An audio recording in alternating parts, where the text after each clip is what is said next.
পৃথিবীতে অসংখ্য প্রাণী আছে, কিন্তু এর মধ্যে কিছু প্রাণীকে দেখে মনে হয় এরা যেন ভুল সময়ে ভুল পৃথিবীতে এসে পড়েছে।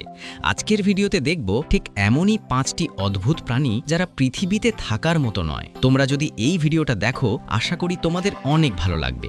1. এক্সোলটল। মেক্সিকোর এই পানির প্রাণীটিকে বলা হয় স্মাইলিং ড্র্যাগন।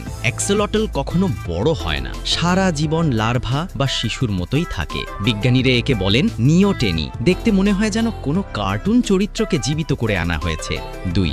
নেকেড মোল র্যাট। এদের গায়ে প্রায় কোনো লোম নেই, দাঁত বড় বড় আর চেহারা দেখতে একেবারে অন্য গ্রহের প্রাণীর মতো। সবচেয়ে অবাক করা ব্যাপার হলো এরা ক্যান্সারে আক্রান্ত হয় না। বিজ্ঞানীরা আজও অবাক হয়ে এর রহস্য খুঁজছেন। 3. Dumbo octopus.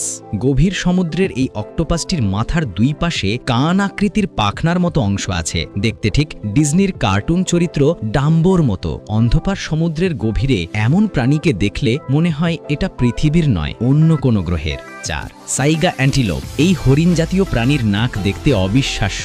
বড় আর ঝুলে পড়া নাক দেখে মনে হয় প্রাগৈতিহাসিক কোনো প্রাণী এখনও বেঁচে আছে। মধ্য এশিয়ার মরুভূমিতে বাস করা এই প্রাণী পৃথিবীতে থাকার মতো নয় বলেই মনে হয়। 5. Goblin Shark. গভীর সমুদ্রের এই হাঙরটিকে বলা হয় জীবন্ত ফসিল। এর মুখের আকৃতি এতটাই ভয়ঙ্কর যে দেখে মনে হয় সায়েন্স ফিকশন সিনেমা থেকে উঠে এসেছে। 125 মিলিয়ন বছর ধরে প্রায় অপরিবর্তিত থেকে যাওয়া এই শার্ক সত্যি পৃথিবীতে থাকার মতো নয়। তো বন্ধুরা, এই ছিল পৃথিবীতে থাকার অসময় 5টি প্রাণী। এদের দেখে কি আপনাদেরও মনে হয়েছে এরা যেন আমাদের পৃথিবীর নয়? কমেন্টে লিখে জানান কোন প্রাণী আপনাকে সবচেয়ে বেশি অবাক করেছে। আর ভিডিওটি ভালো লাগলে লাইক, শেয়ার আর সাবস্ক্রাইব করতে ভুলবেন না কিন্তু।